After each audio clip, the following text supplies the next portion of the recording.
Ang unang sulat ni Pablo kay Timoteo. Unang kabanata. Mula kay Pablo na apostol ni Kristo Jesus ayon sa utos ng Diyos na ating tagapagligtas at ni Kristo Jesus na ating pag-asa. Mahal kong Timoteo, tunay kong anak sa pananampalataya. Sumaiyo nawa ang biyaya, awa at kapayapaang galing sa Diyos Ama at kay Kristo Jesus na ating Panginoon. Babala sa mga maling aral. Gaya ng ibinilin ko sa iyo noong papunta ako sa Macedonia, manatili ka muna riyan sa Efeso para patigilin ang ilang tao riyan na nagtuturo ng maling doktrina. Pagsabihan mo rin sila na huwag pag-aksayahan ng panahon, ang mga walang kabuluhang alamat at ang pagsasaliksik sa kung sino-sino ang mga ninuno nila. Nagdudulot lang ng pagtatalo-talo ang mga bagay na ito. Hindi ito makakatulong para malaman nila ang kalooban ng Diyos. Malalaman lang natin ito sa pamamagitan ng pananampalataya. Ang layunin ng utos kong ito ay magmahalan sila. At magagawa lang nila ito kung malinis ang kanilang puso at konsensya, at kung tunay ang pananampalataya nila. May ilang tumalikod na sa mga bagay na ito, at bumaling sa walang kwentang pakikipagtalo. Gusto nilang maging tagapagturo ng kautusan, pero hindi naman nila nauunawaan ang mga sinasabi nila, ni ang mga bagay na pilit nilang pinaniniwalaan. Alam nating mabuti ang kautusan kung ginagamit ito sa wastong paraan. Dapat nating alalahanin na hindi ibinigay ang kautusan para sa mga matuwid, kundi para sa mga lumalabag sa batas.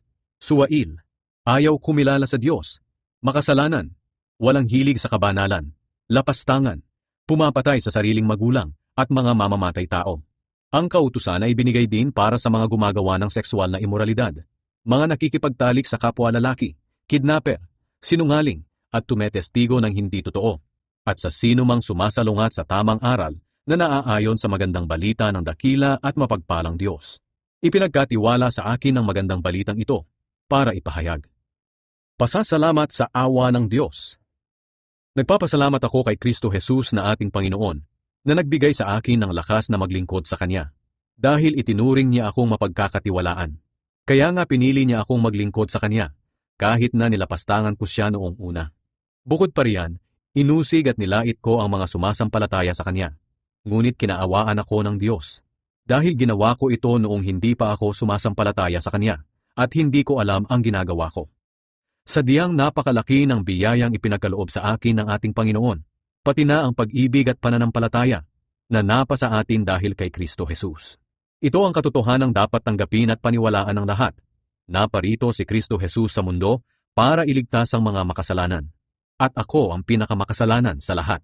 Ngunit kinaawaan ako ng Diyos para maipakita ni Hesukristo sa pamamagitan ko kung gaano siya katiyaga sa mga makasalanan. Magsisilbing halimbawa ang ginawa ni Kristo sa akin para sa iba na sasampalataya sa Kanya, na pagkakalooban niya ng buhay na walang hanggan.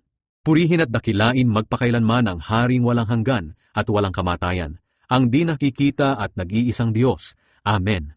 Timoteo, anak ko, ibinibilin ko sa iyo na huwag mong kalimutan ang sinabi noon ng mga propeta tungkol sa iyo, para magawa mo makipaglaban ng mabuti sa mga sumasalungat sa katotohanan. Ingatan mo ang pananampalataya mo, at panatilihin mong malinis ang konsensya mo. May mga taong hindi nakinig sa konsensya nila, at dahil dito, sinira nila ang kanilang pananampalataya. Kabilang narito sina Himeneo at Alexander, na ipinaubaya ko na kay Satanas, para maturuang huwag lumapastangan sa Diyos.